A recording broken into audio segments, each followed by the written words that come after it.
He is deceased, but we want to know how he got away with this for so many years. The FBI is trying to identify possible victims of William James Vahey. Days after the search, Vahey in Luverne, Minnesota. On March 21st, 2014, 64-year-old William Vahey checked into this hotel room in Luverne, Minnesota. Unbeknownst to everybody around him, William had checked into the hotel using a fake name.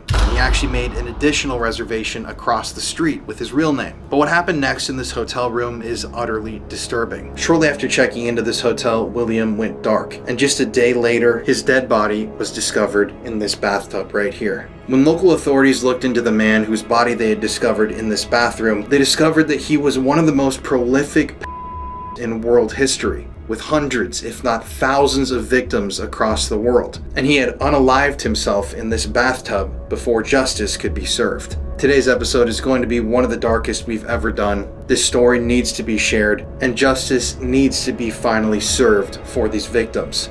I'm Colin Brown, and welcome to the Paranormal Files. William Vahey has been described by various news outlets and newspapers and government officials as being one of the worst in world history. He has hundreds, if not thousands of victims, and he completely got away with every single one of his crimes. He never served a day in prison for what he did to hundreds of children, and this story will infuriate you. This story will horrify you. But it's an important story to share because you can see the warning signs, you can see the things that were happening, the signs that were missed and ignored by officials. And it was those missed warning signs and ignored signals that led to unspeakable horrors. As you can see, I'm not in my studio today. Courtney and I are actually on vacation in Colorado, but we're still working on vacation, so this is in our little rental cabin. That's why I'm shooting on my laptop in this completely wooden room here in Colorado. But without further ado, let's get into this story. As always, everybody, liking the video and leaving a comment on the video helps boost the engagement because we want these stories to be broadcast out to as many people as possible so that parents, teachers, and officials can learn these stories and they can learn something from them. Maybe one day you'll catch someone in the act, you'll be able to turn someone in, or your awareness will just be up enough that you'll notice when something's wrong. Maybe your child's going to school and their teacher's a little too attached to them. Stories like this teach people what to do and what not to do. But without further ado, let's just get into this.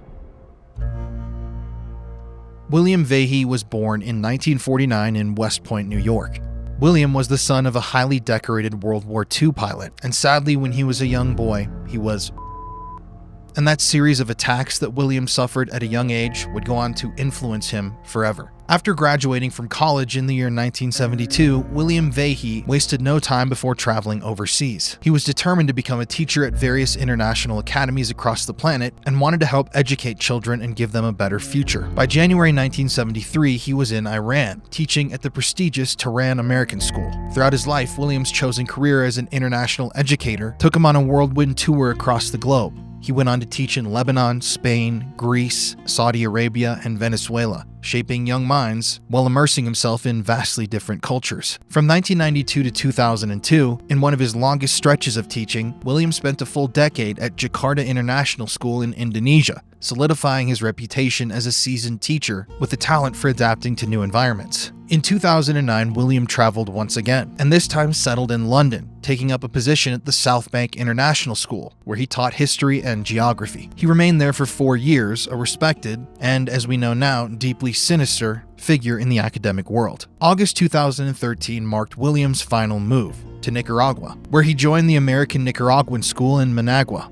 Alongside his teaching career, William was an avid basketball coach and led student trips to destinations as far-flung as Bahrain, Turkey, Africa, Costa Rica, Nepal, Panama, and Jordan. And despite his jet-setting lifestyle, William maintained homes in 2 vastly different places, the bustling heart of London, England, and the quiet, picturesque retreat of Hilton Head Island in America. But although William seemed like somebody who cared deeply for the well-being of children and wanted to provide them with a proper education and a head start in life, he had a darker side.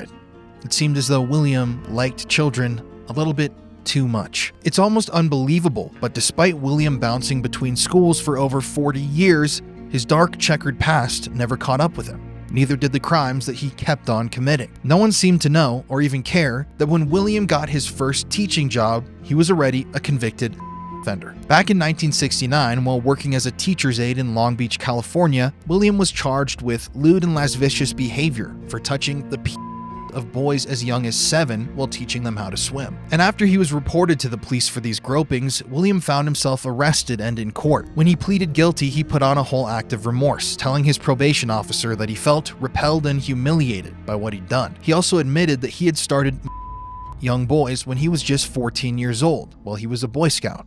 But the officer wasn't buying William's sad defense, and he labeled him a mentally disordered sex offender, predicting that his dream of working in education had probably been, quote, shattered by his conviction. Yeah, if only. Now, instead of serving a lengthy prison sentence for attacking those boys as young as 7 years old, William Vahey was already out of jail in just 90 days. By 1970, at the age of 20, he was officially on the sex offenders register, meaning he was supposed to notify authorities whenever he changed addresses, but it seems like he never did, and no one cared to check. According to the National Post, when California put its registry online in 2004, William Vahey's name wasn't even included because he had long since left the state. With that problem conveniently erased from his record, William went on to earn a bachelor's degree in political science from California State University. By 1972, just 2 years after his probation ended, he was off to Iran to teach at the American School in Tehran. From there, he bounced to elite schools in Beirut, Madrid, and Athens before landing in Dhahran, Saudi Arabia in 1980. There, he taught the children of U.S. oil workers at Saudi Aramco. By this point, William was married to a woman named Jean, a respected figure in the international school circuit. In 1981, they had their first child together, a young boy, followed by another 2 years later. With a picture-perfect family and a rapidly growing career, no one questioned a thing. William seemed like your perfect school teacher. He was kind to the children, he was beloved by all children and parents, he had a loving wife and children of his own, but there was a deep, deep darkness behind that facade. In 1992, the Vaheys relocated to Jakarta International School, or JIS, in Indonesia, a prestigious institution backed by the Australian, UK, and US embassies. Within 3 years, Jean had climbed the ranks to deputy head, while William was teaching middle school world history. At first, to everybody there, he seemed like a typical teacher, but after a while, his behavior with young boys started raising eyebrows. Senior teachers at JIS later told The Guardian in their reporting that there had been multiple reports made against William Vahey that just didn't sit right with him. Reports that stated that William had insisted on sleeping in tents with boys during hiking trips. Reports that stated that William took 6 students into his room overnight to sleep with him. And the fact that he always pushed for all-boy groups on outdoor excursions. One trip in particular set off alarm bells. In May 1996, William led a 5-day outdoor adventure for around 90 students, all about 14 years old. The trip included hiking, rock climbing, and rafting near the Jatilar Dam, about 70 kilometers east of Jakarta. When they arrived, William split the students into groups of around a dozen, mixing boys and girls. But when it came to sleeping arrangements, he insisted on staying in the same small tent as his group of students, despite the fact that teachers were obviously given their own tents. After the trip, a teacher overheard some boys saying that it was weird that they had to share a trip with William. Unsettled, that teacher decided to report the incident to Bruce Leiper, the middle school principal, and Jeff Smith, the vice principal. But that wasn't an easy decision. Jean Vahey held a senior position not only in the JIS community, but also the international school circuit, the teacher admitted to The Guardian. I was concerned my actions might affect my employment and promotional opportunities in the future. But when The Guardian reached out to Leiper and Smith, those principals, years later, neither of them remembered anybody flagging concerns about William's tent-sharing habits. Leiper did, however, recall an incident from around 1998 where 2 young boys got sick on a school trip, and William took them into his room overnight to recover. Leiper confronted William at the time, later saying, "We had a long conversation with him, and I made it clear that under no circumstances was this to ever happen again, and that it was dangerous." But at the time, he didn't suspect anything sinister.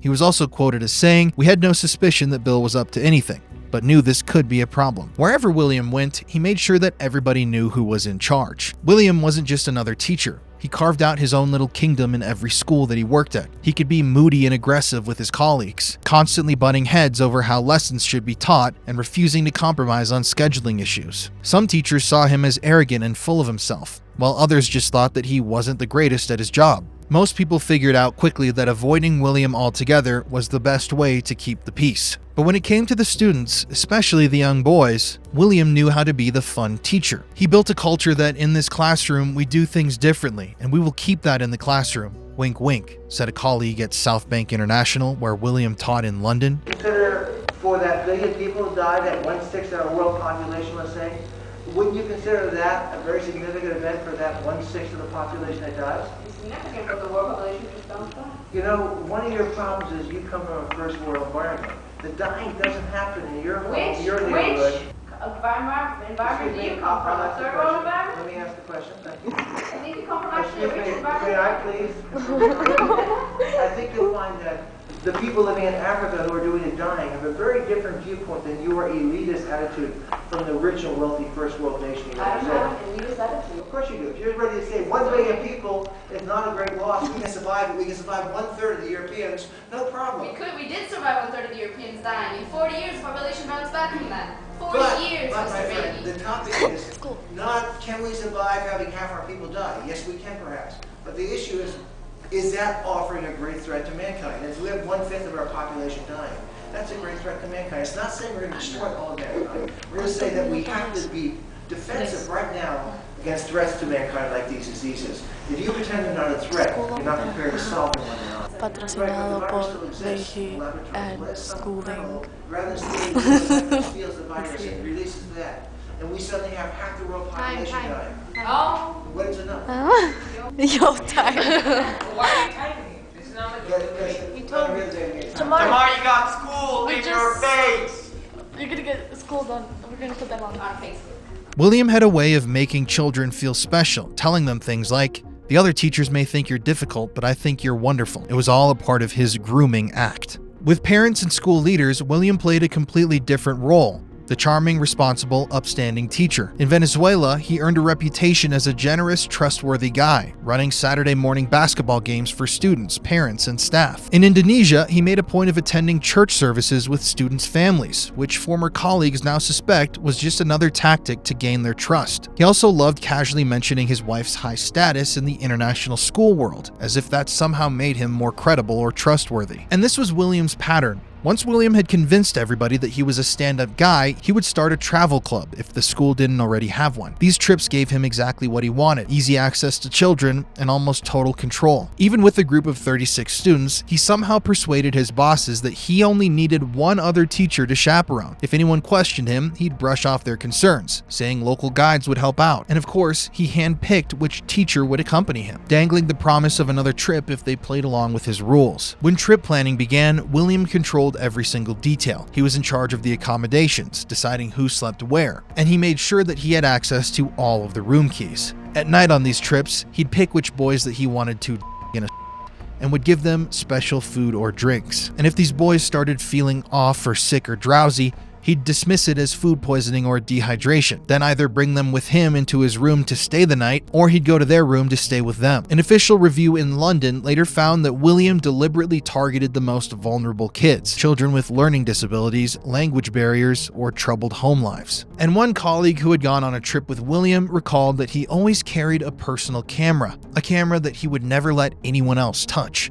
No doubt, that camera was used to take photographs of his victims. And William didn't just children. Sometimes he made sure that the other adults were out of the way too. One teacher later recalled when talking about a hiking trip that they were on with 30 kids and William that, quote, "Bill came to my tent with a camping mug. I took a mouthful and immediately knew there was something in it. Bill insisted that I drink the whole mug, saying the guides needed the mugs for dinner. I drank the whole thing, and then I don't recall until waking up the next morning. I'm assuming I was drugged to get me out of the picture." End quote. While living in Indonesia, the Vaheys, William and his wife and their 2 children, seemed like the perfect expatriate family. They had a home in Country Woods, a gated community in South Jakarta with open green spaces where their 2 sons could run around and play. And their house quickly became a hotspot for children, especially for sleepovers. With a pool table, the best video games, and the latest movies, it was the ultimate hangout spot. William Vahey seemed like a very, very nice, sweet, and caring man. I was extremely shocked reading the news. It was very, very unexpected. I could never believe that a teacher like that or a man like that could do these acts towards young boys at all. I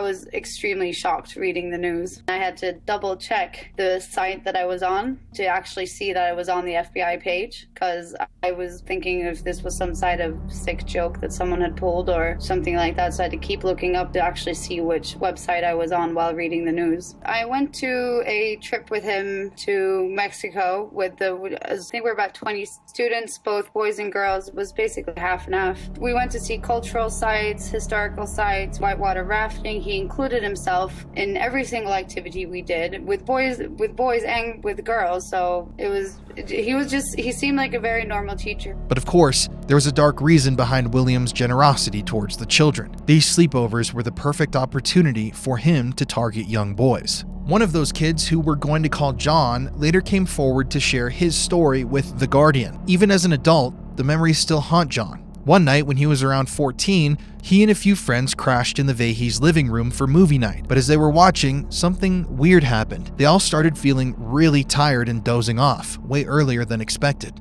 John was the first to wake up the next morning. Groggy and disoriented, he looked around and quickly realized something was off. He was now wearing a different pair of shorts. Even stranger, one of his friends was now wearing his shorts, and when that friend checked, he realized his underwear was missing too. Over the next few months, things started clicking into place. We pieced together unusual incidents on prior sleepovers. John said, "We strongly suspected that Bill was f***ing us." William had a whole nighttime routine developed. Right before bed, he'd hand out Oreo cookies and glasses of water, turning this into a little game. Whoever finished first got dibs on the best mattress. He even took it a step further, inspecting the children's mouths to make sure that they had swallowed every part of their cookies. Looking back, it was clear that something was in the cookies. At the time, though, none of the boys felt confident enough to accuse Vahey of attacking them. It was a tight-knit expatriate community, and avoiding his house altogether wasn't exactly an option. Then came the night that changed everything. John's parents had left town for a weekend, so he stayed with the Vaheys. That night, William pulled him aside in the kitchen. Quote, "Bill handed me a cookie and said, maybe you and I could have an Oreo eating competition. I felt helpless because I knew what he was doing, but my parents were out of town and uncontactable, so I was facing an adult who was supposed to be taking care of me." End quote. Panicked, John ate the cookie. Right away, something felt wrong. He later said, quote, "I could taste bitter stuff in the back of my teeth." End quote. He didn't know how to get out of the situation, so he went to the bathroom, and that's when he found the evidence. Quote, "I saw crushed up blue pills in my molars. I picked out what was left, but I had swallowed most of it. Within 10 minutes, I was out cold and only woke up the next day." End quote. When his parents got home, John told them everything. He described what had happened that weekend, plus all of the weird incidents from previous sleepovers. We didn't ever doubt that he was telling the truth, but it took us time to process it and decide what we thought would be the best course of action. John's mother said, "My husband and I wanted to go over to Bill's house and beat the shit out of him, but we chose not to. Ultimately, I made the decision to speak to the head of school and the middle school principal. She met with the headmaster, Niall Nelson, but things didn't go as she hoped. He seemed skeptical," she said, and with Jean Vahey being deputy head of the school, one of the most powerful positions in the school faculty, it wasn't exactly a fair fight. It was her son's word against one of the most influential families in the school community. She felt stuck. Instead of pushing for immediate action, she told Nelson she wouldn't escalate things unless there was another report. "I would happily stand up then," she said. Jeff Smith, who by that time had been promoted to middle school principal, later admitted that the whole thing sounded really bizarre. That's his words at the time. The idea that William was cookies seemed unbelievable, especially since there was no solid proof. Still, Jeff Smith had a gut feeling. "I was holding a pretty critical piece of information," he admitted. He took his concerns to Nelson, and together they decided on the weakest possible response. Quote, "The most concrete thing we did was ask all chaperones on travel club trips, and specifically William, that if anything unusual happened, like kids getting sick on trips or weird sleeping arrangements, I wanted to know about it. I was pretty direct about that with him," Smith said. For his part, Nelson, one of the other school administrators, now semi-retired and living in England, completely denies that John's mother ever told him about the cookies. "There was no specific discovery of any or Oreo cookies that was presented to me," he insisted in an email. According to him, John's mother simply said her son had woken up feeling drowsy with his clothes in disarray. She didn't want to make a formal complaint, and without evidence, Nelson felt like his hands were tied. He also claimed that Smith never mentioned anything about or cookies to him. In his view, Smith's changes to field trip policies had nothing to do with William Vahey, but were just a part of a routine review. Now, years later, Nelson has changed his tune. "I am deeply dismayed and angry at the harm and pain it is now clear Bill Vahey caused to so many boys and their families," he said. But for the people who worked alongside William Vahey, that anger came too little too late. Many of his former colleagues, including Smith, have been tormented by the thought that they didn't do enough. I feel that on some level, I and others failed, Smith admitted. We have to figure out how to have those conversations when all we have is a notion, even if we don't have concrete evidence. The current head of the school, a man named Tim Carr, who's been in charge since 2010, insists that the school has put into place stronger protocols to ensure maximum protection of our students. But for John, those actions don't erase the past. I feel like a lot of people probably knew and didn't do a thing about it. He said, it wouldn't have taken much. All they had to do was put in a call to the US Embassy. He was a convicted but no one ever did. And so William kept getting away with it. Keep in mind, all of this was happening at one of his former schools. You had students talking about William acting inappropriately with them. You had parents making these complaints, other teachers seeing what William was doing. Everybody's noticing these red flags, and no one did anything. No one spoke up. No one made a formal report. Nobody informed the authorities. In fact, they didn't even tell the next school that contacted them about William's employment anything about the allegations against him. They just decided to move on and forget that any of these allegations had happened in the first place. It's the same as... But you said we have 3 billion before we get too many, so why can't we keep having... It's the same as your Federico getting schooled. It's the same as your argument you just discussed. My argument is logical. Next question. Why, if I'm a poor person in India and I have no government assistance, no relief, I have 2 daughters, and I need sons because my daughters will leave my home and move in with their husbands eventually. I need sons to work my land and take care of me in my own health. Why in the world would I not have more children? Because you can't adopt. Oh, really? The Hindu religion encourages adoptions?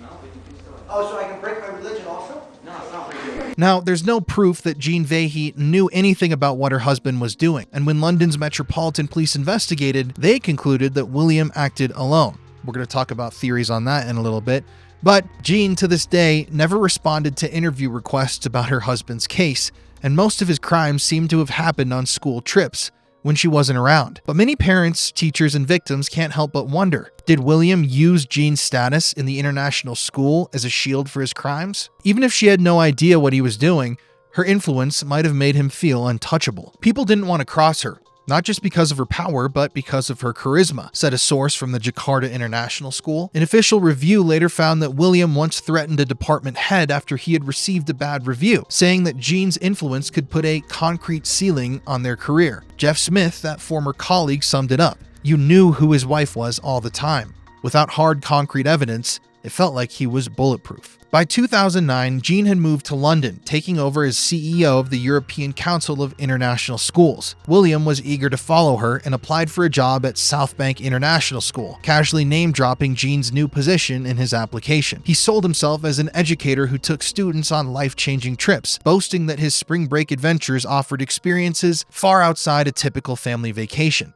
and that he had a, quote, special appreciation for the middle school age group, end quote. His hiring process was shockingly casual. The job was never publicly advertised, and the interview was conducted by just one person, South Bank's principal, Terry Hedger. The background checks were, at best, sloppy. Authorities in Venezuela confirmed that William had no criminal record from his time there, but nobody checked the other countries that he had worked in. A report by Hugh Davis, a lawyer who later reviewed South Bank's hiring process, revealed that the school could have obtained William's U.S. criminal record, but only if he himself requested it.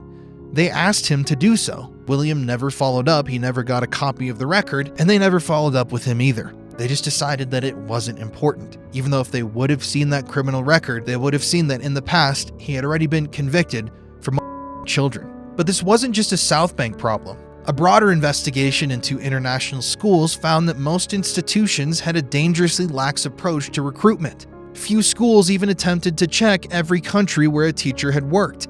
Even today, tracking a teacher's criminal history across multiple countries remains a bureaucratic nightmare. William's glowing references didn't help either. A former administrator from Venezuela, where Jean had been head, reassured South Bank, saying, Bill takes large groups every year on trips, and if there had been a problem at any time, it would have surfaced. And Niall Nelson, the headmaster of JIS while Vahey worked there, called him a consummate professional. He later insisted that this was an honest assessment at the time. So keep in mind, that Niall guy specifically knew there were allegations against William Vahey, and yet he said he was a consummate professional, and he wrote a glowing review for the South Bank School.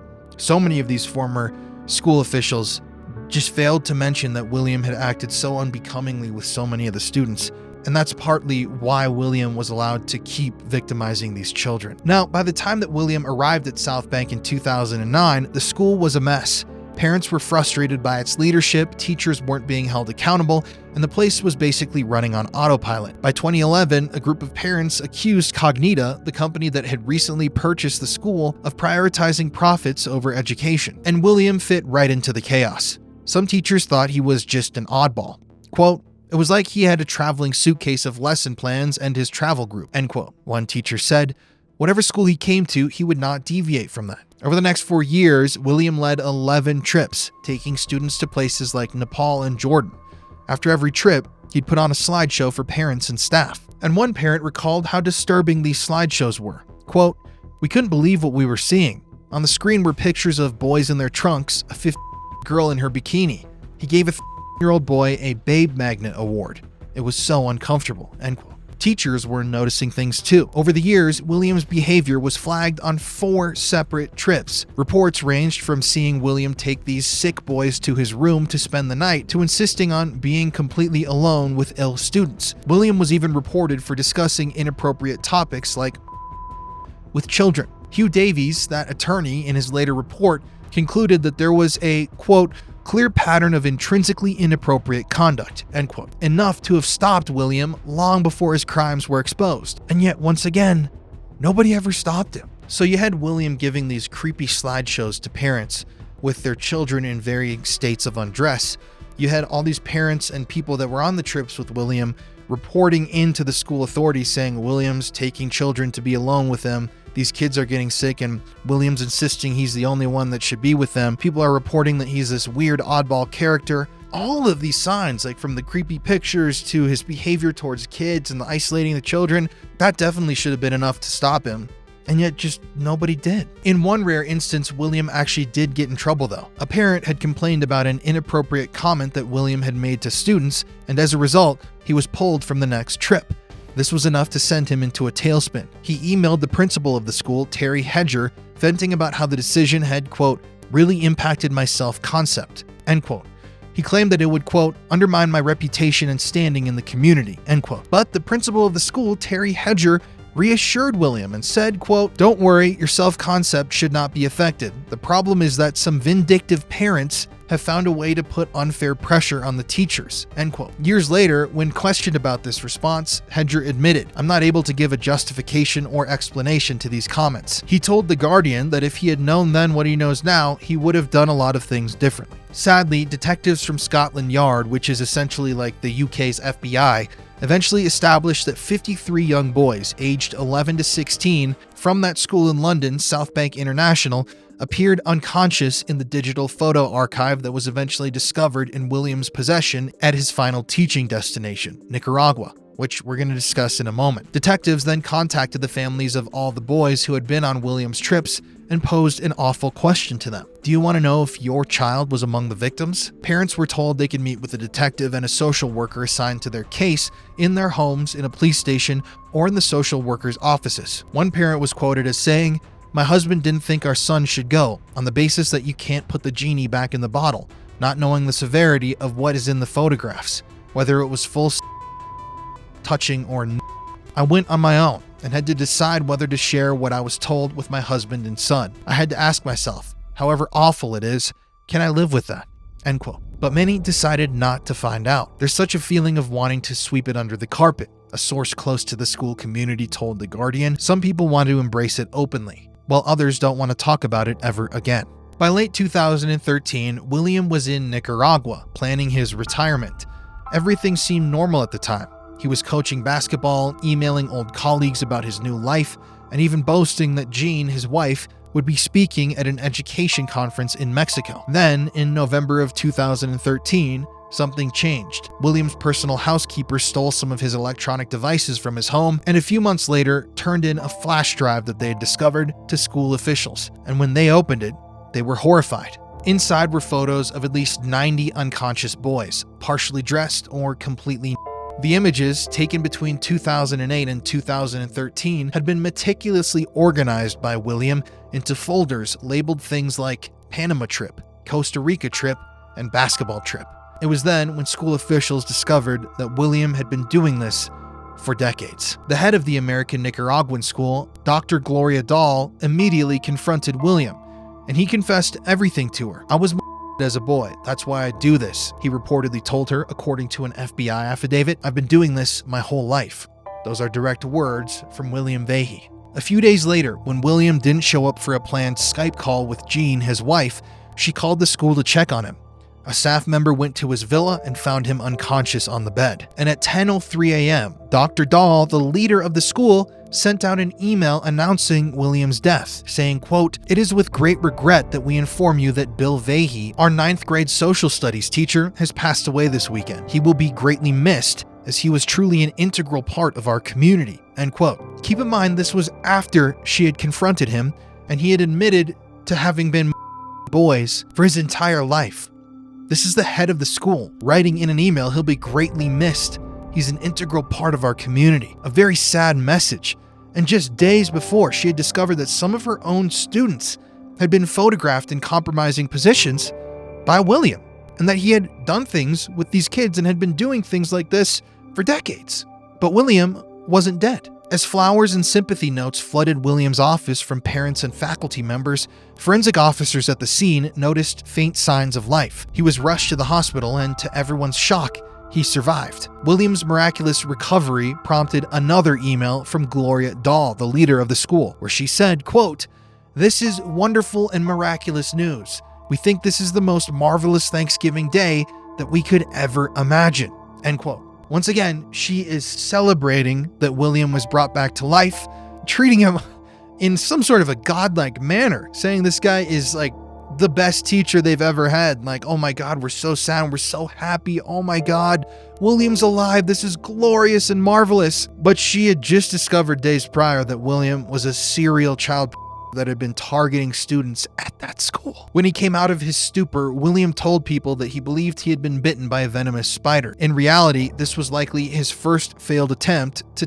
his own life. And 4 months later, in a Quality Inn motel room in Laverne, Minnesota, he tried again. That time, he was successful, like I said at the beginning of this video. But how do you get to William's death? So essentially, William came back from Nicaragua, and at that point, he knew things were really being cranked up. The heat was on. It was just a matter of time before the Nicaraguan authorities or people from the school system turned over that flash drive containing images, compromising images of children, to the authorities here in America.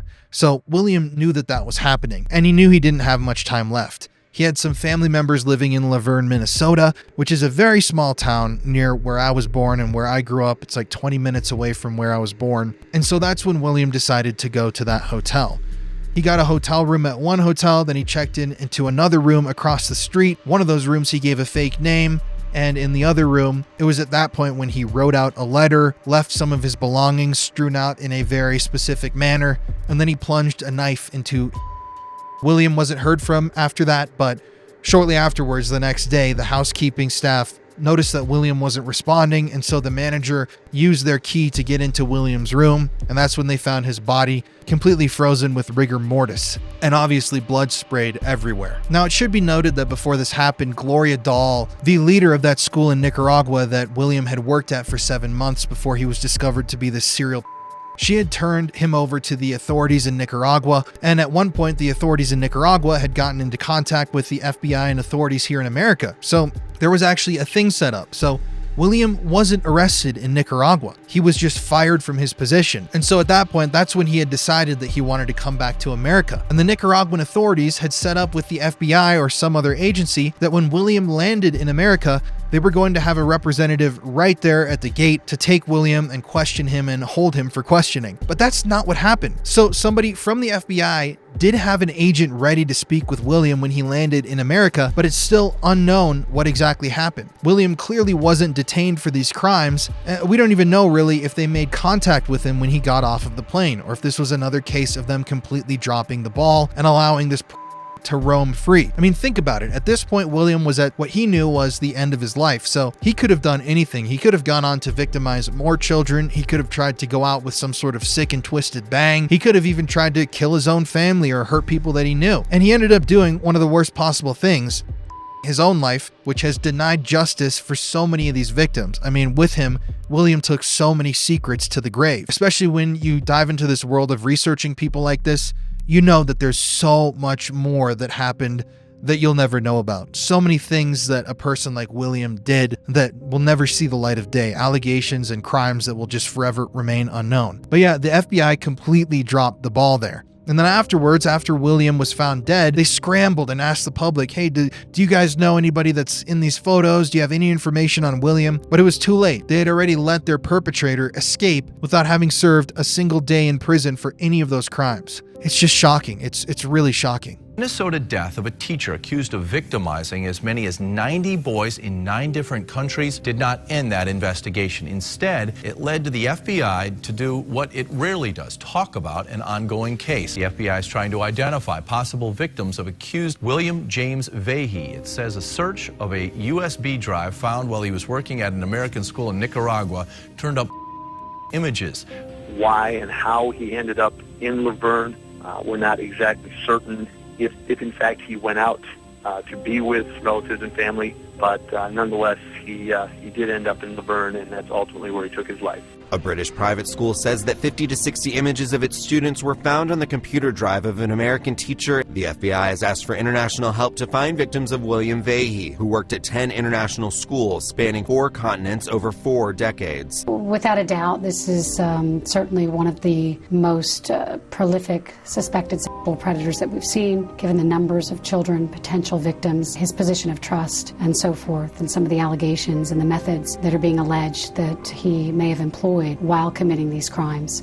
This is, definitely a difficult case for us to work. Vahey was jailed for child in California in 1969, but still managed to get clearance to work at the school. You would have thought that within America itself, the fact that he had a conviction for child would have prevented him becoming an accredited teacher in the United States. Investigators say the photos were dated from 2008 or after. Right now, the most important thing for us is to reach out to potential victims in this case, to give them a way to contact us confidentially and to offer them assistance if needed. In addition to working around the globe, Vahey had residences in London and Hilton Head Island, South Carolina. The FBI considered a Hilton Head Island man a serial We have a warning. Some viewers might find the details of this story disturbing.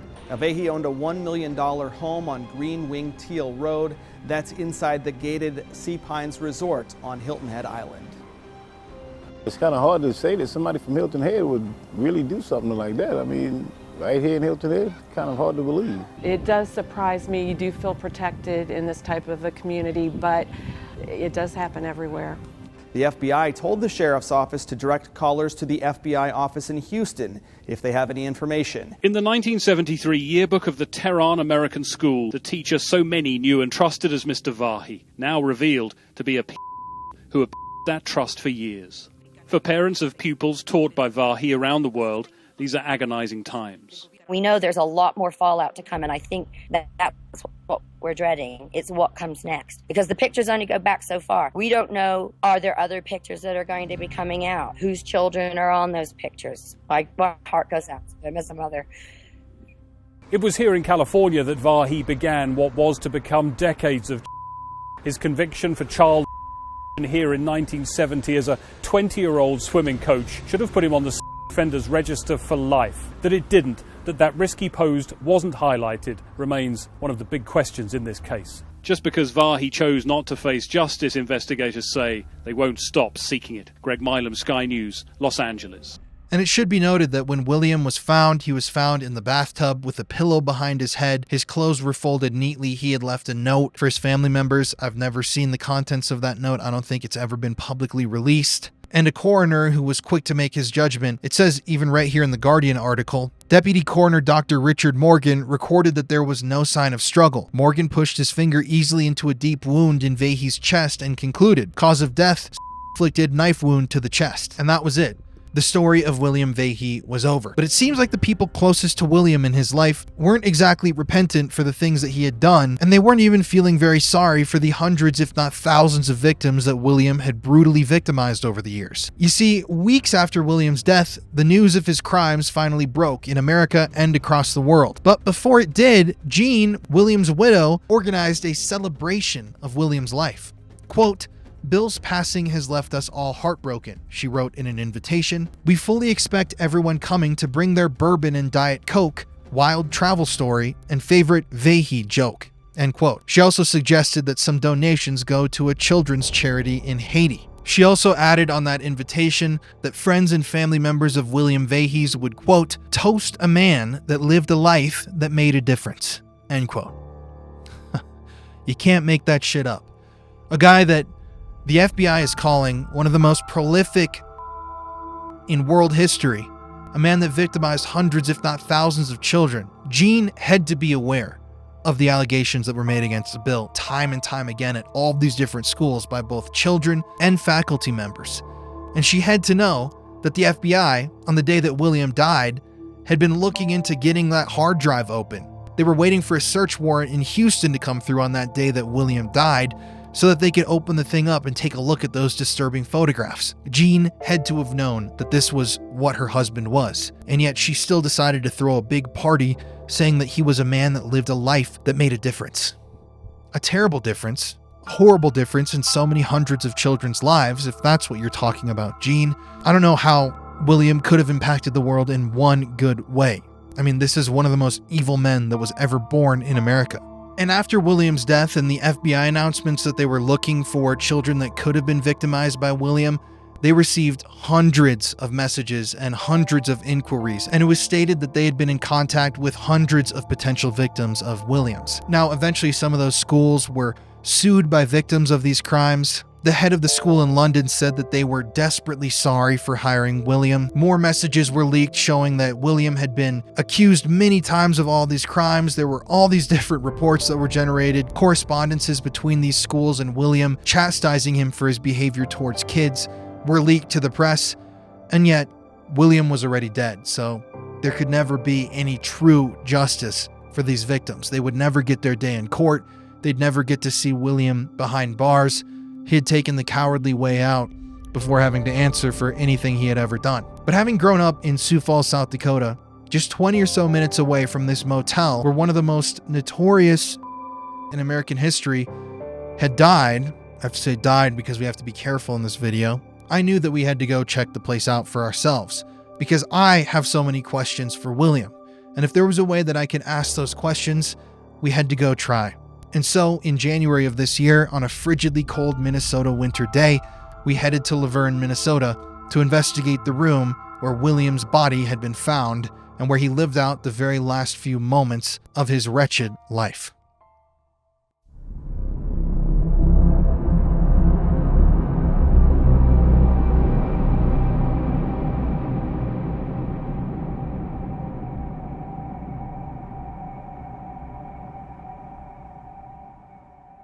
So we're here right now in the bathroom in room 201 here in Luverne, Minnesota. I've wanted to do this video for a long time. Just as a little context, I've probably talked about this already at this point, but when I was a kid, we used to come to Luverne all the time. And there's a drive-in movie theater here that used to be like one of my favorite things to do during the summer was come to the drive-in with my sister Tessa, bring a friend or two, sit in the back of the car with the whole family and watch movies. Little did I know that less than a mile away, one of the world's most prolific predators, criminals, evil people would unalive themselves in a bathtub. I mean, as you've already heard, this story is incredibly disturbing and it's unknown at this point how many victims William had, where these victims, came from. It's been documented that a number of the crimes that he carried out against these children have led those very kids to unalive themselves as well, to end their own existences. So the ripple effect of this guy is unbelievable, let alone when you consider these predators and the networks that they're involved in, all of that material that he had created throughout all of these crimes, all of the images and videos that he had recorded himself with his own students. There is no doubt in my mind that he uploaded those photos somewhere and shared them with a wider network of individuals. Who knows who all he was connected to, what websites, what organizations. People that operate at that level just don't do it alone. They don't. But if you guys want to come in here really quick, just imagine how eerie it is to think this is literally where his corpse was. Is that not just insane? And then to think about how, like, if you didn't know the story, if I hadn't brought you guys and told you this story that I just found one day when I was researching, you'd never know that this happened. No one even knows this guy. He's completely faded away. Like, the story is completely forgotten about. They don't want people to know the story because all the officials in the story look horrible. There's tons of children who have died now, and the kids' blood, all those children's blood, is on these officials' hands. This is like the most normal you can get. This is the most unassuming town. 15 minutes from, like, my hometown. Well, kind of shocking that this story exists so close to our hometown. I had no idea about it. You know, what can you say? I mean, you said it, kind of all these kids and all over the world and all the people that let them down is kind of hard to believe. So it's sad. For me, it's really hard thinking about a lot of these stories where it's the most unassuming people. The people in your everyday life, you don't know what they're doing behind the scenes. And it's a terrible world we live in.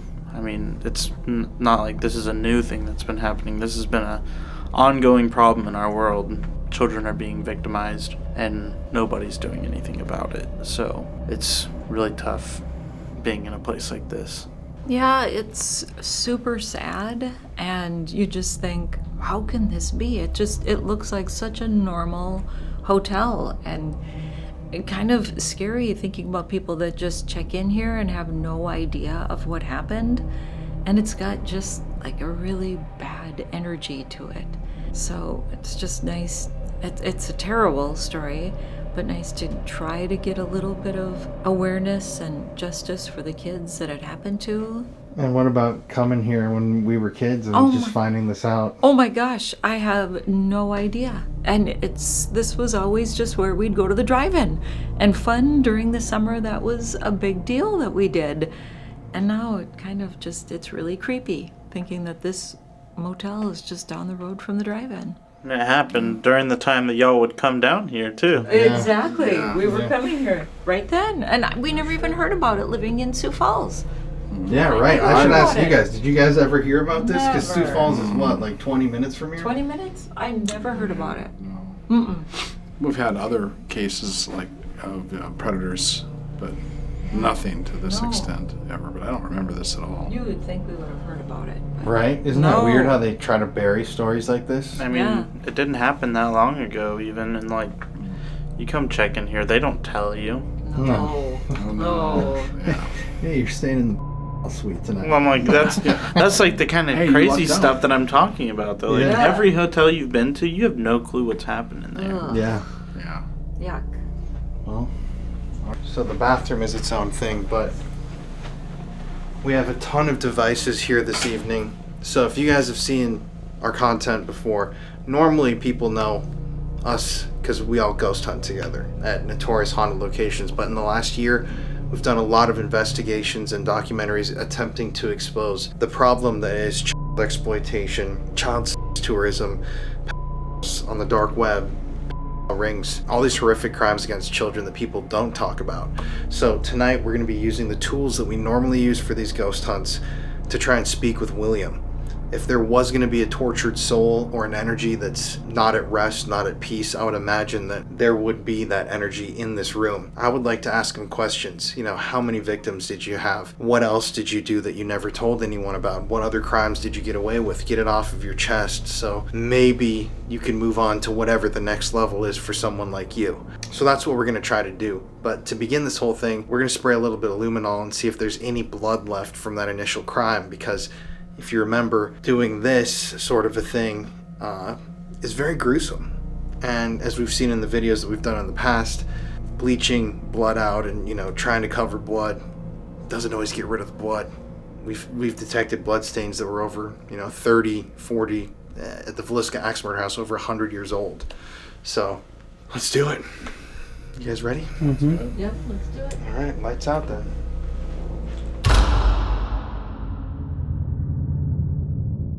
So before we start investigating this room and trying to ask William some questions, we're doing this luminol test. So we're going to start out in the bathroom, and then we're going to kind of work our way out here into this main area. If you don't know what luminol is, we've used this before in multiple different investigations. It's essentially a chemical that's used by, forensic teams associated with police departments, criminal investigative units, and it reacts with iron, which obviously is found in blood. So we've used it before to detect old blood stains, and I don't know. I think we're gonna see something in here. We were gonna try to have everybody come in here for the test, but this bathroom's tiny, so we're gonna just see, and then if we detect anything, we'll all take a look and give our opinions. But we have to go lights out, so I'm gonna come in here, shut the door.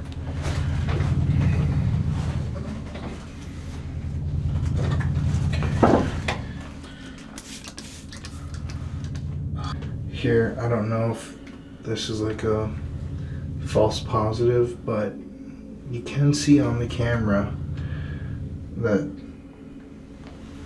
this is glowing. Ooh, and on the toilet too.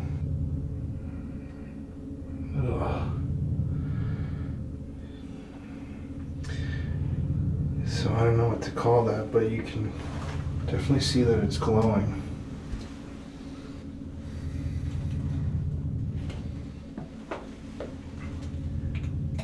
And in the bathtub, it's glowing as well.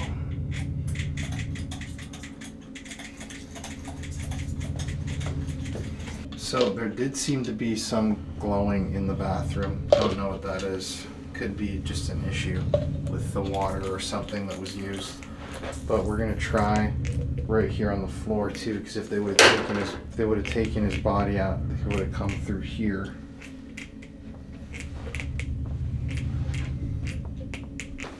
Let's see if this worked.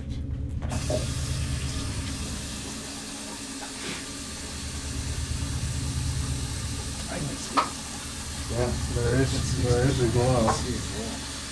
Dude, there actually is a pretty big glow. I see a whole puddle. That's a pretty big glow. Yeah. Just from here. Well, interestingly, you can see that down here on the floor, near, like I'm pointing at it right here, there is a really slight glow that looks almost like a puddle. That would be right, literally where they brought his body out, if anything. So, how about the bathtub? Yeah, there was a glow in there. What? I thought I was washing my hands with soap. There wasn't any light. It was fucking lotion that I put on my hands. I'm like, why is this gritty? Oh my god. Interesting footage. I'm not going to call that blood because I don't know exactly what it is at this point. At this point, we're going to sit down. I mean, we know that this is the room. And let's try to talk to him.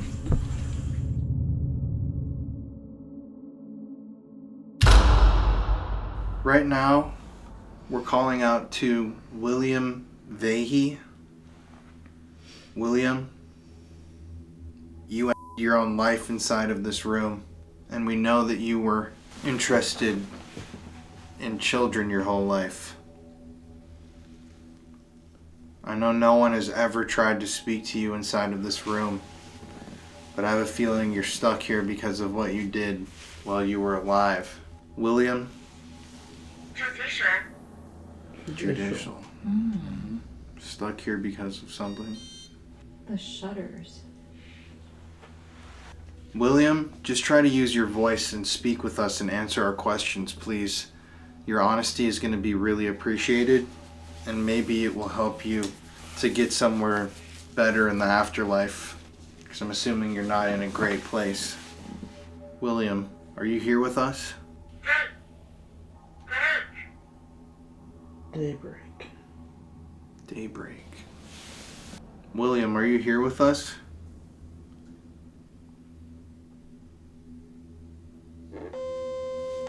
Harriet.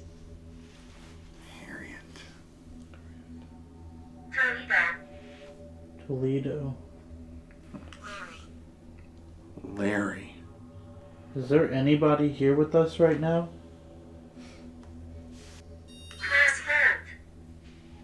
Twofold. Diary.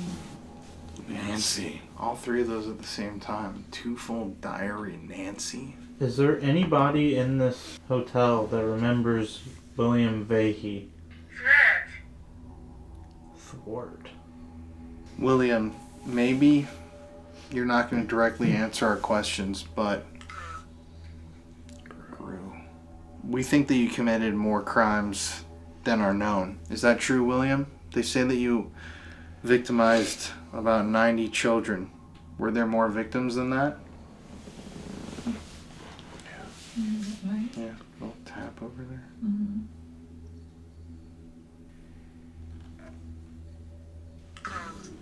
Cold. Definitely cold outside. William, if you're here, just first let us know you are here. You can say yes, ring the bell. Sleazy.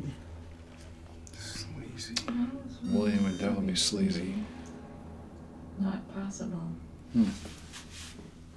Is it not possible that you can't answer, or you don't want to? A mouthful. Do you say that meaning that there's a lot to your story? Is that what you're trying to say?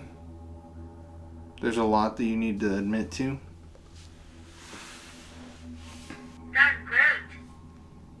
Downgrade.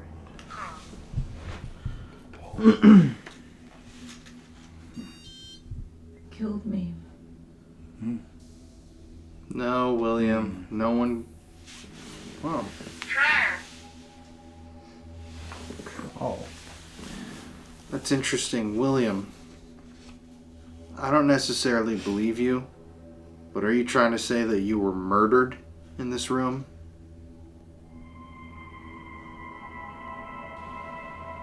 That's interesting. What if he was taken out? No one will ever question it. Yourself by stabbing yourself? In the chest. chest. I know. Chest? Yeah. First of all, like in the chest, you'd have to get through your sternum. Mm-hmm. I mean, that's really difficult. Or just like positioned perfectly in between a rib. But still, your cartilage? Yeah. That's tough. Well, think about it. Maybe if he was plugged into one of these networks like I was talking about. Someone... Lineman. Lineman? Yeah. Could Curtains. have drew him here too, like you have a child here. Yeah, they could have easily lured him here. How the shower curtain look was weird. It looked like actual curtains. Mm-hmm. Maybe it's saying something about Curtains in the bathroom? Yeah. Around the bathtub? They look more like regular curtains. Leaders. Because for me, I just don't understand. The last place he was Nicaragua, right? Mm-hmm. So he goes from Nicaragua and then just decides, oh, I'm going to come to this small town in the middle of Minnesota, check in at this cheap hotel, and stick myself in the chest. It just, like, to me, it doesn't really add up. Did he have relatives here? Yeah. Oh, he did? Mm-hmm. But it would could be... Still doesn't make sense. No. And it could still make it easier to lure him here. In this town? Like your family's here, and we can see your family. William, just answer this question. Were you the one that stabbed a knife into your chest? Yes or no? Angola. I think that's in Africa. Oh my gosh. Where's Angola? Chest. Oh no. No way. Killed me, curtains, chest. Oh my on god. that device. That's like everything right there. That's insane. That is so weird. Angola's in Africa. Are you saying that something happened in Angola, William, that you've never told anyone about? Manufacturer? Of CP? Yeah. Mm-hmm. Is that true? Can you ring that bell on the table? I mean, I never even thought of it like that. Because in my mind, looking at this, it's like clear and cut that this guy was just a horrible guy. Yeah. He was being handed an FBI. Like, he knew life was crumbling, so he came here to just take himself out. But if you look at it from the complete other perspective, this guy was mass producing CSAM materials, and he was probably distributing it to a lot of people. So what if he was really tied into one of these networks and someone didn't want him to rat the whole network out? Oh, he'd definitely have a ton of enemies. It also, for me, it doesn't make sense though. Like, if he knew he was gonna come in here and why would he get 2 rooms? Well, were they looking for him? Yeah. But I mean, he knew he was gonna. Yeah, I don't understand. And obviously, if he got a room under his name, they would be checking all the rooms. But like, if he was gonna. Oh really? Oh really? It's kind of weird. Yeah. Like right after you said that, then it just popped up. But I mean, if you're actually gonna kill yourself, who cares about having a different room?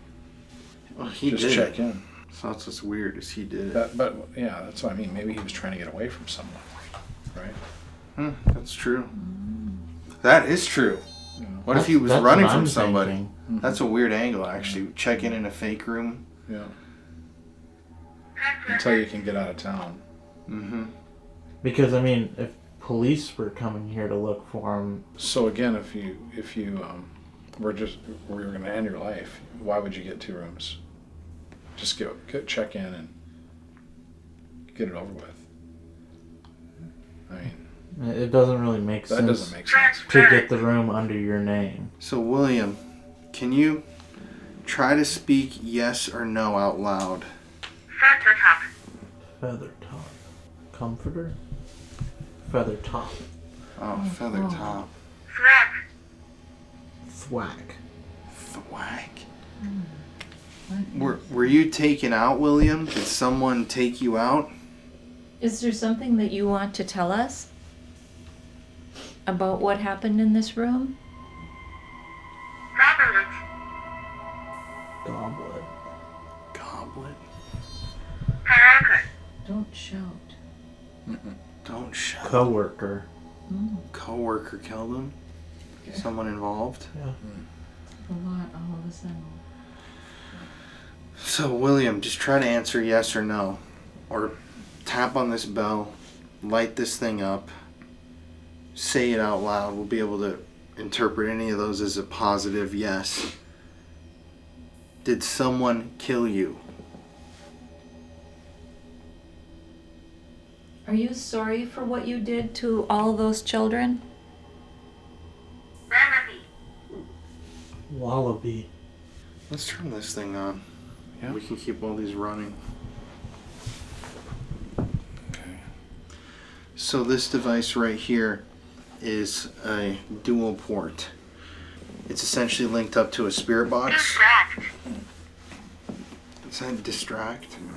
Diffract. Diffract. And this thing is basically just a larger version of a spirit box which scans through radio frequencies. People say that, obviously it's been a paranormal theory for years, that tapping into these frequencies, you can hear a spirit's voice, and it's on a frequency that you wouldn't be able to hear with the normal human ears. But this thing cuts out all the frequency and distortion, so you can just get the words. Yeah, it's a geoport and a geobox combined. So I'm going to turn. Lies. I'm going to turn it up. All right, William or Bill, were you killed by somebody?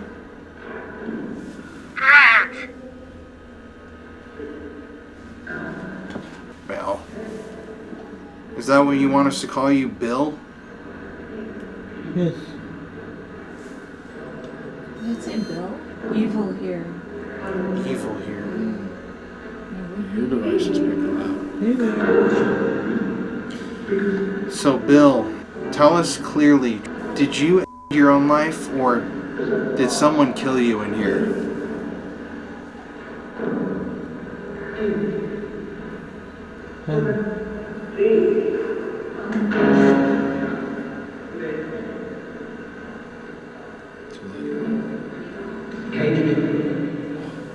Came to? Caged me? Strawberries. Bill, you had You had a specific type of cookie that you like to serve children before you victimize them. Can you tell us what that type of cookie was? A cookie? What brand of cookie was it? I swear I just heard Oreo. Say it louder. Who am I? Can you tell us your name? It's really interesting. Maybe he's been trapped in like a purgatory state for so long. He's been forgetting. Yes. First time. So, your name is William Vahey, and while you were alive, you victimized hundreds of children in different countries, and you filmed it and took photos of it. And you, according to the police and everybody, came here and did your own life in that bathtub. Can you say your name to us now that we've jogged your memory?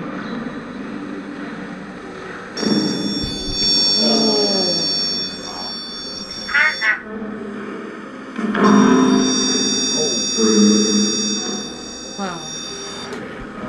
Dude, right when we... Right when you tell him exactly who he is. Yeah. What's your name? Say it out loud. It's easy.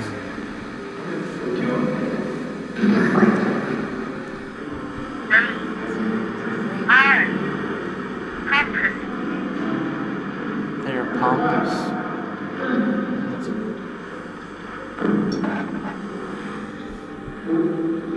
Do you remember those children? Can you tell us how many victims you had?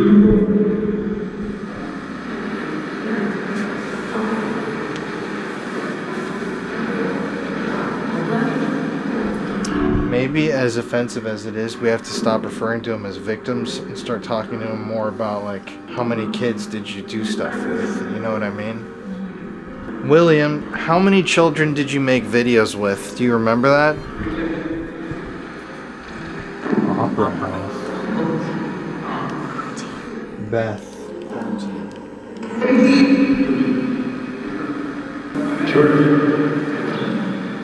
30. You know that we know that it was more than 30. Wretch.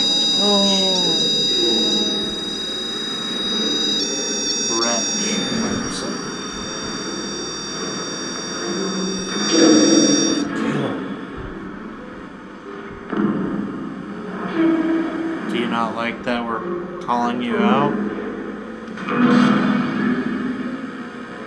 Why did you come to Laverne, Minnesota? Trainer.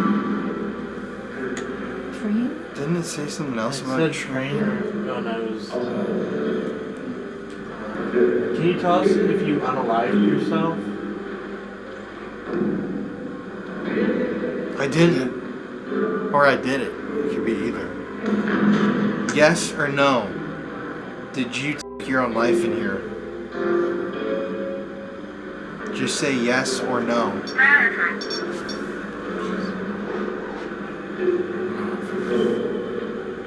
No. Yes. Why did you put the papers? That's weird. Frill. Hysteria. That's like bad service. Missed warnings. Again, that one. It's the whole story of his story. Is how many red flags that the people missed, and how many times people tried to raise the alarm about it. It's like you're hitting on this all the time.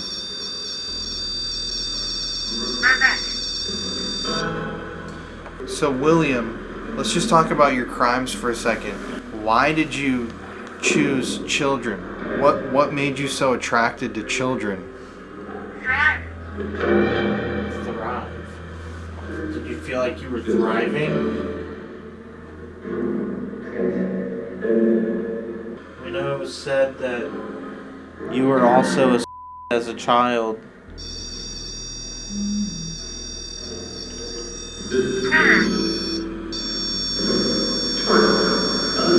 If you were victimized at such a young age, Why did you turn around and ruin all these other kids' lives? Hard to let go. Wept. But, William. Lincoln. That's terrible that you were victimized when you were younger.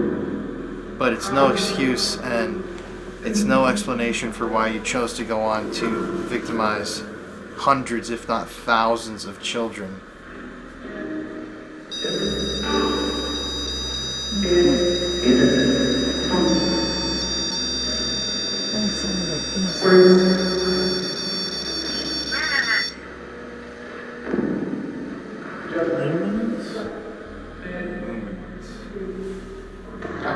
Give us a number.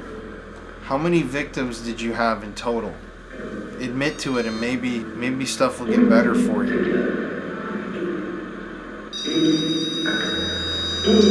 800, I thought I heard. We're getting a lot of REM pod. Yeah. I know. They're here. Whoever's here is here. Publication. So, William, were there other men that you would share these images and videos with? Were you a part of a group?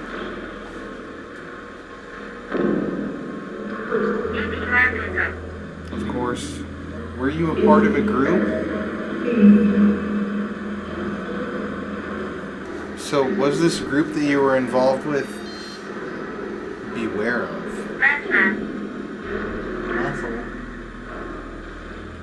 Was this group based in America? It was a bunch of American predators that were sharing these images and videos with each other? What happened in Angola? What did it say? Weighty?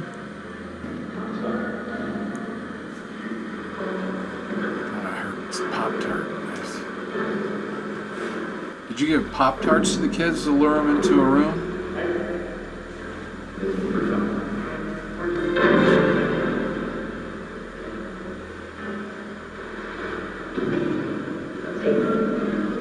Confess. So you did. Killed her? Mugging. A lot of times, people who have the same desires as you will evolve into eventually needing to take someone's life for their own pleasure. Is that what happened in Angola? Did you take the life of a child? Did you take the life of a child in Angola?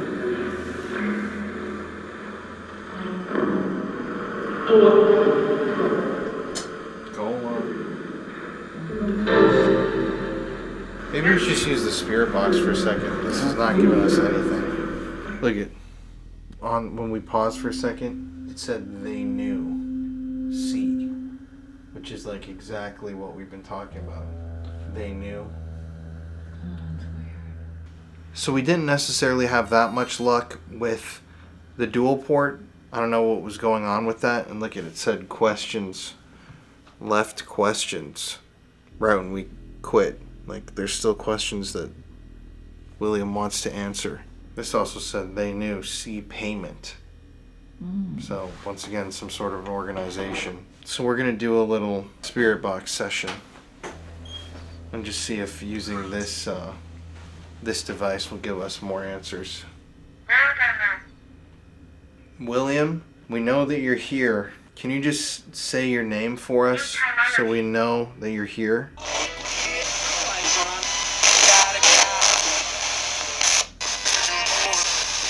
Left questions, night happened. Left questions the night it happened.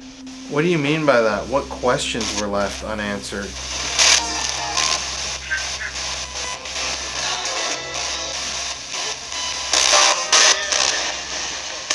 On the bed, I heard. It's banned.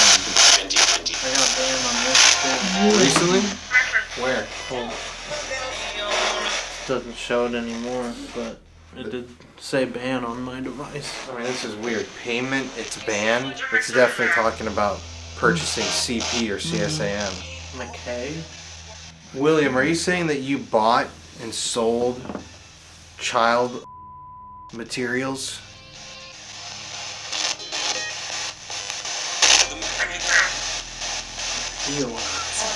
Appeal? Constant? Were you selling this stuff, William? It's time to admit to your sins so you can move on. Shut up.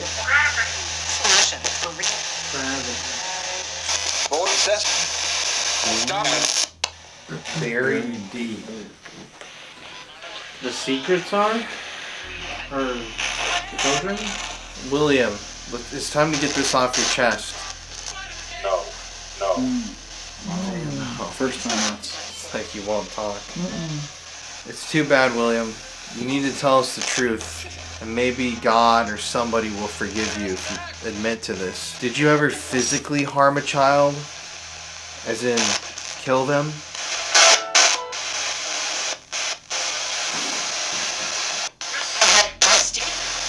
Am I busted? Many problems. Buried deep, many problems. World. It was all over the world. Buried deep, many problems all over the world. Why did you get 2 hotel rooms?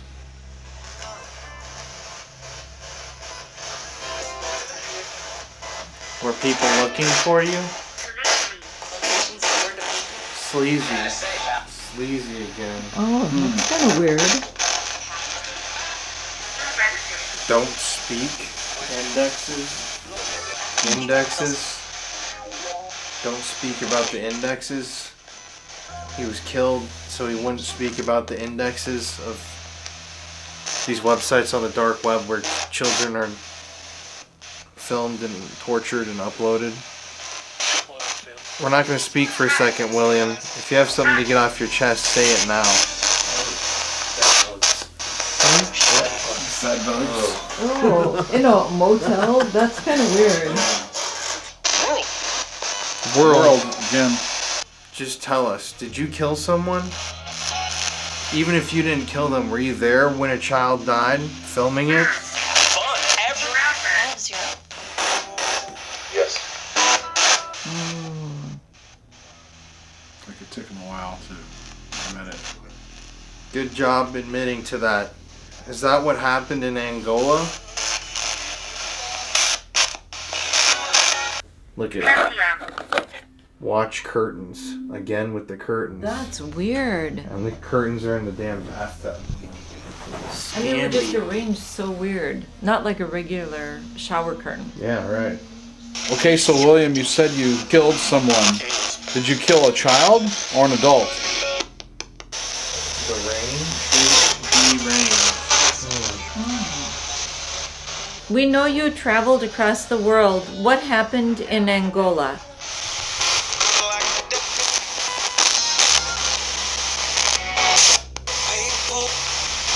Painful. Did your obsession with harming children grow to a point where you felt like you had to take the life of one to feed the beast?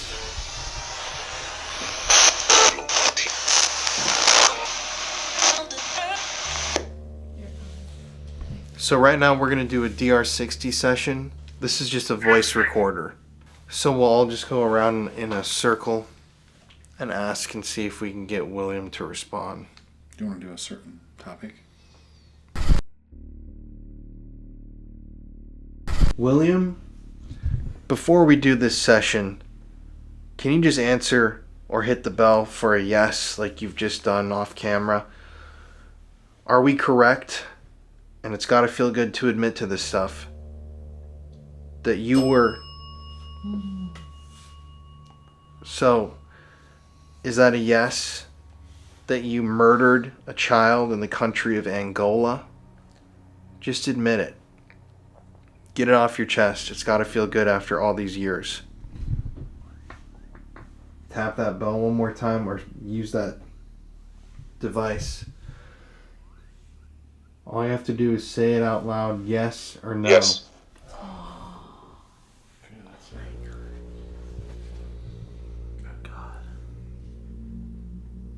So, William, one more question since you're here. You've also told us that you may have been murdered. Is that true? Yes or no?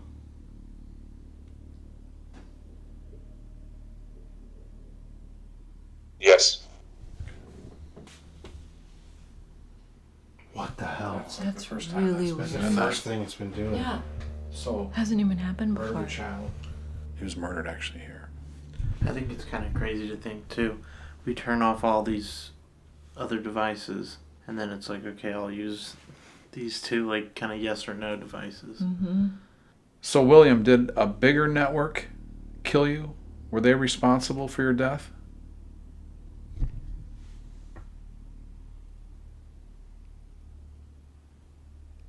Yes.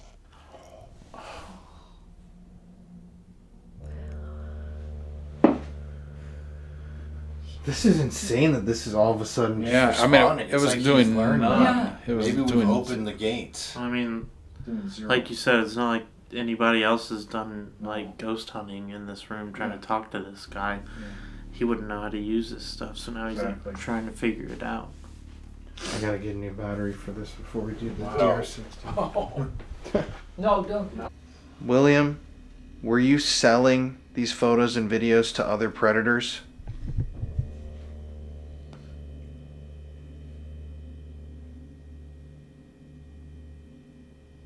William, how many children did you make images or videos of? Why did you buy 2 hotel rooms? Was someone looking for you?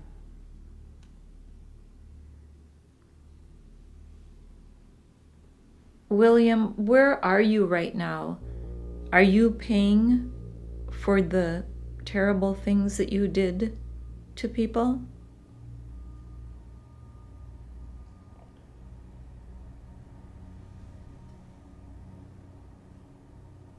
William, what exactly happened in Angola?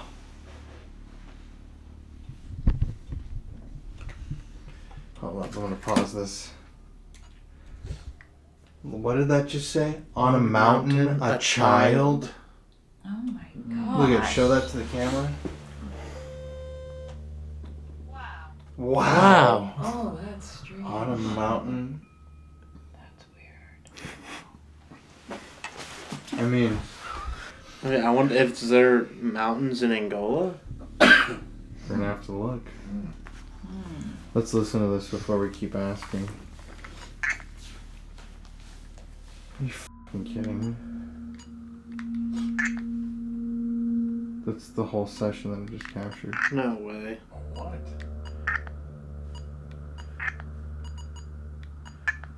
It's completely out of battery. What? Yeah. Can't capture any of that session. No. And the other ones they don't play either? There is a mountain range in Angola. Really? Mm-hmm. Serra de Chela mountain range. A warrant. What? That's what happened. Warrant That's or what. his arrest? I don't know why this camera is. Hold on. There you go. A warrant. That's literally why they say that he took his life. Yeah. That's Yeah, the right. day that he took his life in here. A warrant was issued for him in Houston. In Houston, of all places? All right. So weirdly enough, the DR60 died. It appears to have died in the middle of that session. So we're gonna go around one more time and just ask basically the same questions. William, did you murder a child in Angola? And it had something to do with the mountains? And William, once again, just to clarify, did you take your own life, or did one of the larger networks you were part of do it?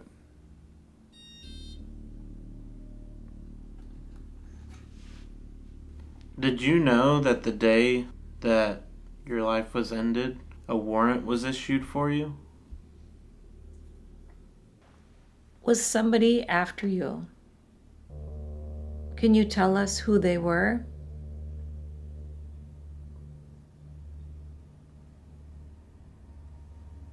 What was the name of the larger network or group that you sold CP to and bought it from?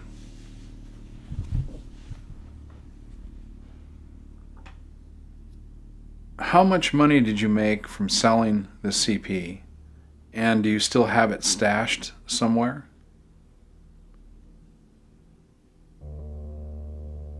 Do you regret what you did?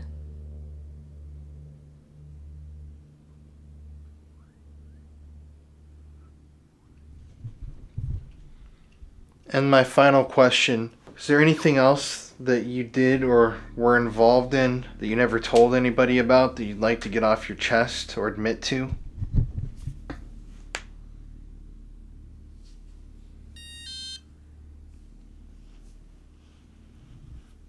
Let's listen. Did you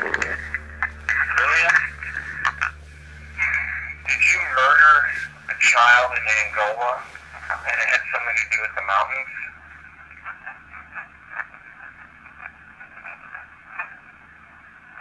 And William, once again, just to clarify, did you see your own life or did one of the larger networks you were part of do it? The network! Oh, what the God. Wait. Or did one of the larger networks you were part of do it? The network did it! It's literally the network did it! It's really under. Dude, it's like, no, it's like so clear. No, but I know, but it's underneath that.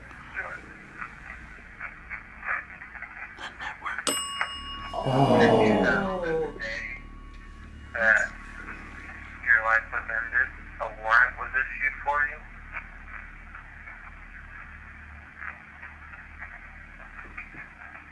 Was somebody after you? Can you tell us who they were?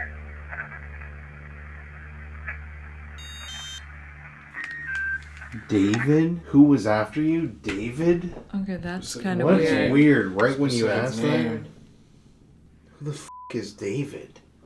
Disturbance Prince Bedroom David? Maybe the hitman for the network.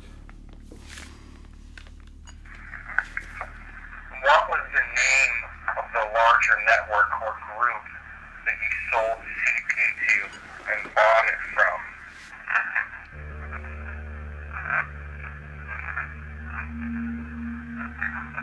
How much It literally says the network twice. The network. and bought it from?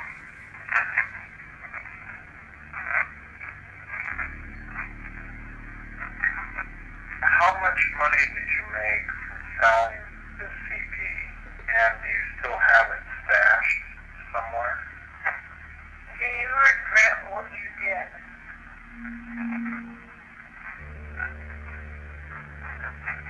And my final question, is there anything else that you did or were involved in that you never told anybody about that you'd like to get off your chest or admit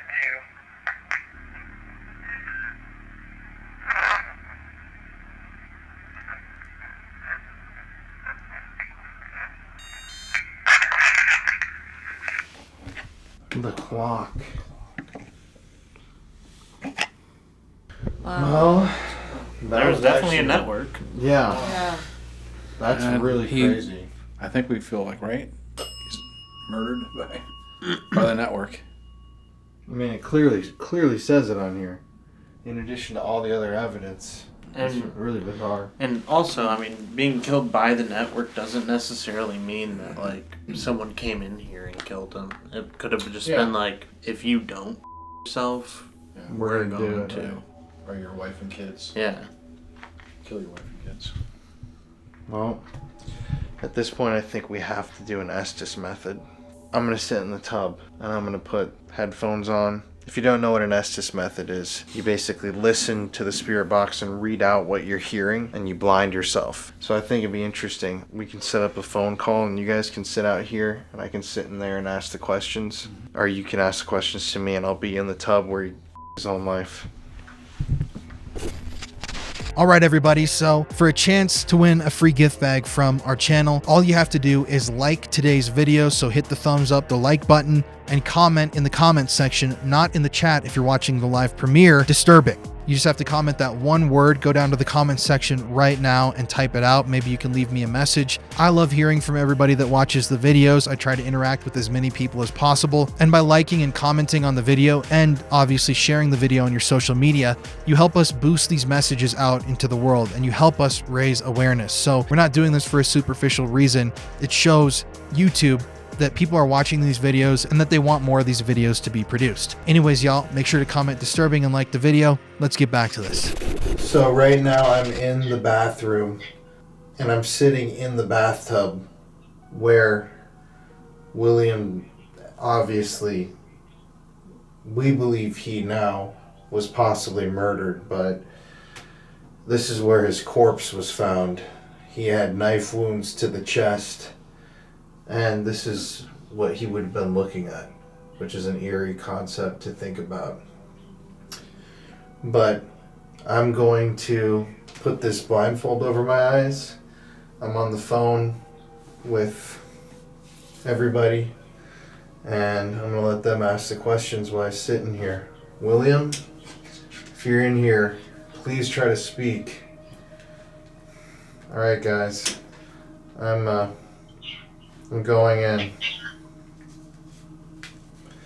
Ooh, I just heard David. David. That's who we got on that device right there. Don't be afraid. Will, is this you talking to us? Will Vahey? The monster. Is that what the kids would call you?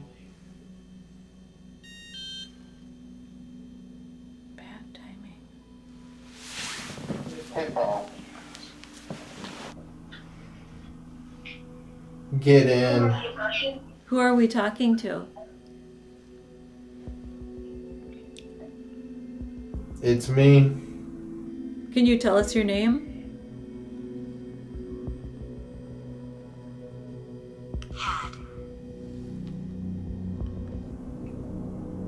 The teacher. Oh, that's weird. He was. Yeah, right. Can you tell us what happened in Angola? Blindfolded. You blindfolded a kid? Just a few of them. Did you kill them?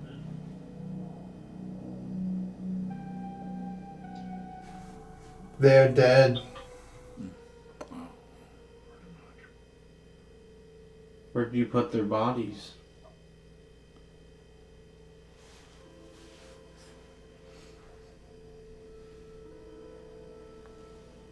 Deep down. How many were there?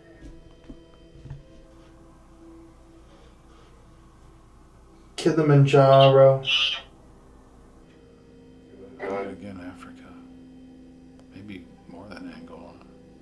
Was there a network that you were connected to?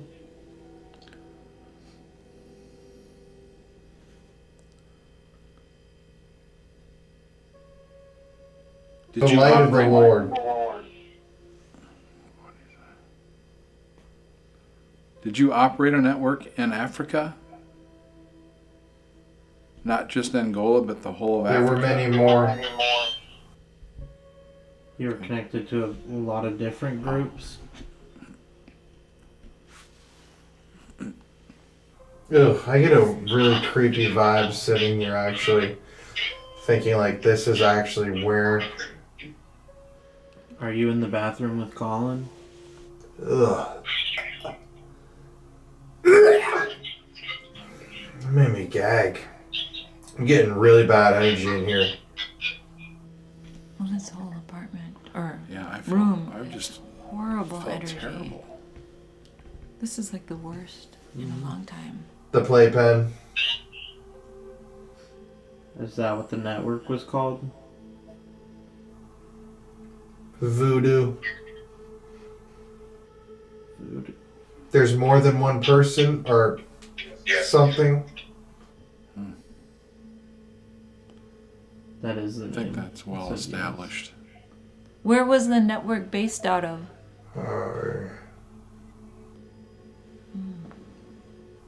There's one too many. I can agree to that. Right. I think one is one too many. Whoa. He didn't like that. Also, don't. Panic. Super Were you suit. panicked when you were here? What happened in this room? My hips.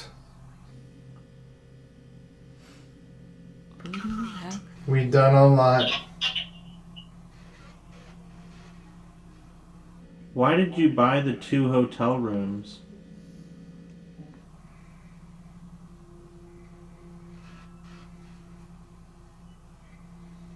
So they couldn't find. Yes. Couldn't find. Who were you hiding from? The police or the other people in the network?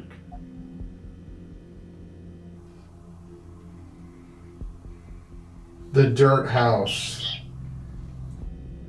The dirt house.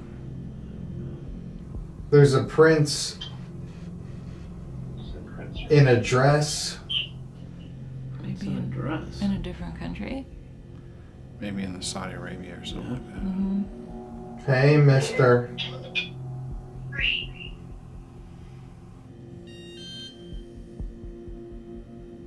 Do you regret what you did to those children? Took a bite out of the apple. The forbidden fruit. No. My casa. Are you being punished now? He wears the crown atop. He wears the crown. Lonely. Why did you victimize these kids?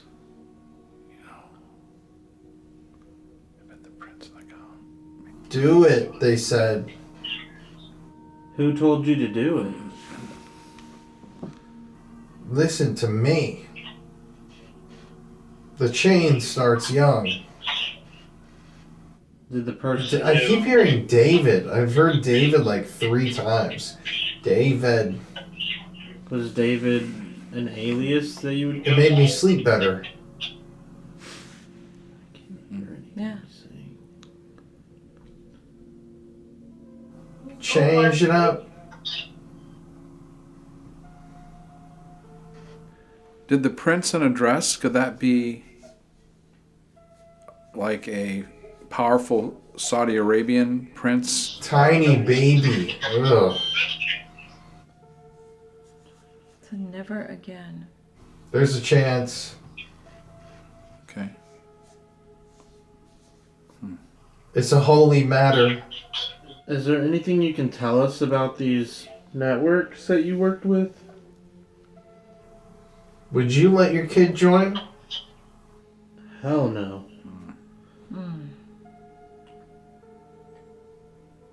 Sometimes I felt bad. What cookie did you use to give children? Again, quarantine, or complete quarantine. Wouldn't give up. Well, you did it for many years. Houston? Did you say Houston? You're in Houston? Yeah. Well, what happened in Houston? And that's where the warrant was But why, I issued out wonder? of. He had some victims in Houston? Well, he must have been living there. Gave birth? Depression. Did you attack some kids that were in Houston?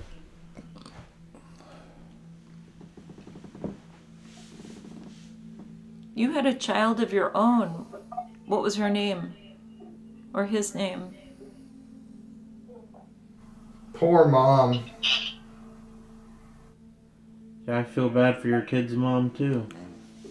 How would you feel if somebody did that to your children? Yes. Pure evil. I mean, I wouldn't be surprised if he was doing it to his own child. Yeah, probably. He was pure evil. Because he was abused himself. Take a look around, boy. Kill them. Do you even feel regret about anything that you did? Chicago. Is there anything you can tell us about some of the crimes that you did that might just make you feel a little bit Over 1,000. I say 2,000. What's that? Is there? So lonely. Yeah. Ew. Ew. Yeah. Sorry. I'm glad you said that. Needed friends. That's obvious. Cut them off. Are you still around children in the afterlife? Many young men. And then on here it says, my son. Mm. And he said many young men. It said gave birth. Oh, yeah. Run. So are you still... I'm putting an end to this. Are you still children in the afterlife? No. Thank God. Okay, that's good. I wish. Where do you spend all your time?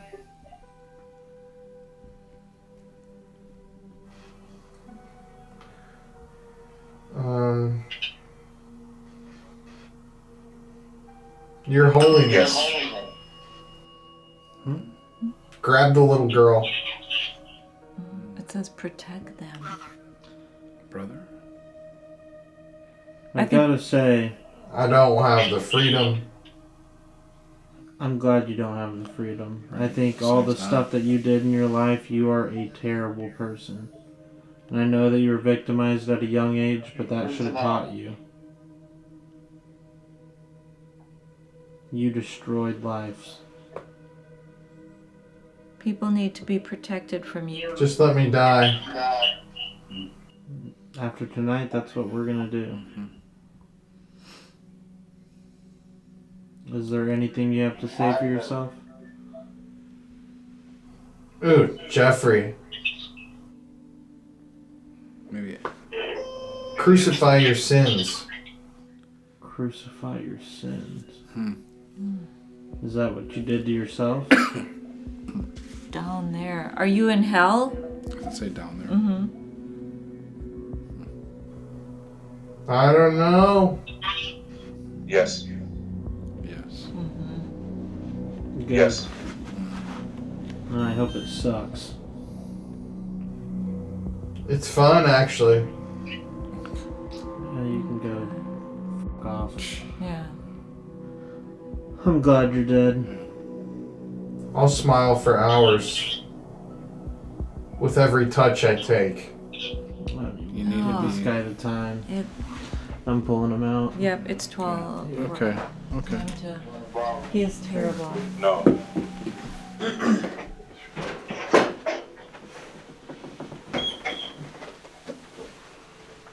What? Shit started getting nasty. He's enjoying himself. Talking about how he's having fun in hell. Smile for hours. Was that 15 minutes? Yeah. Mm-hmm. Damn, that went by really fast. And he doesn't regret anything he did. That's sick. Really? I'm like, I didn't even think I told him I'm glad he's dead. And that people need to be protecting themselves from him. Mom asked, are you in hell? And he said, yes. I'm having fun. I smile all the time. It's a weird feeling in here. I bet. Just sitting here this whole time.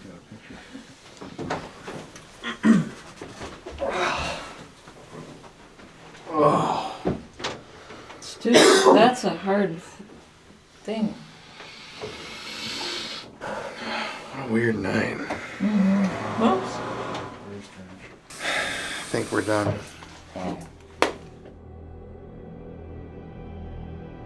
So, at the end of the day, still, as always with these things, so many more questions than answers. I don't know if we were talking to William, I don't know if he was actually coming through, but some of those responses were so clear and so undeniably bizarre that, I don't know, it really does seem like there's something that happened in Angola with William, and the evidence that we gathered suggested that he may have played a role in the death of at least one child. Now, it is known that multiple victims of William's went on to take their own lives years after the fact, years after William had targeted them.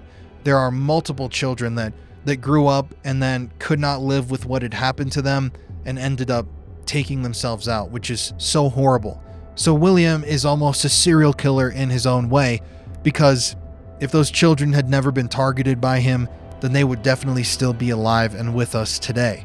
So he's got blood on his hands. I mean, obviously he did before, but it was interesting with those responses. With all the trips that William took and all of the countries that he visited, who knows if there's any truth to that, but I would like to see a record of the files and really try to gain some more knowledge or perspective on the evidence that we gathered. But yeah, these cases, they always end like this, and I make these videos especially with the long historical portions so that people can get cued into these signs, so that parents can watch a video and know, oh my God, like if this is ever happening with a teacher that's involved with my child, or my child's telling me this and this is probably what's happening.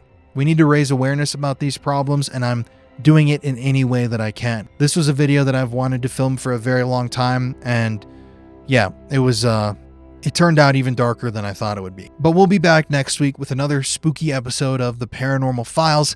Next week we're doing just a ghost hunt, so no more of this incredibly dark subject matter, but please make sure to like this video, comment on the video, and share this video out on your social media, because these platforms don't want to promote videos like this because of the subject matter. We're fighting a constant fight against censorship and all other sorts of things, just producing films like this. From here in Colorado, it's Colin. Thank you guys for watching. I love each and every one of you. And yeah, stay spooky, and I'll see you next week.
Hello.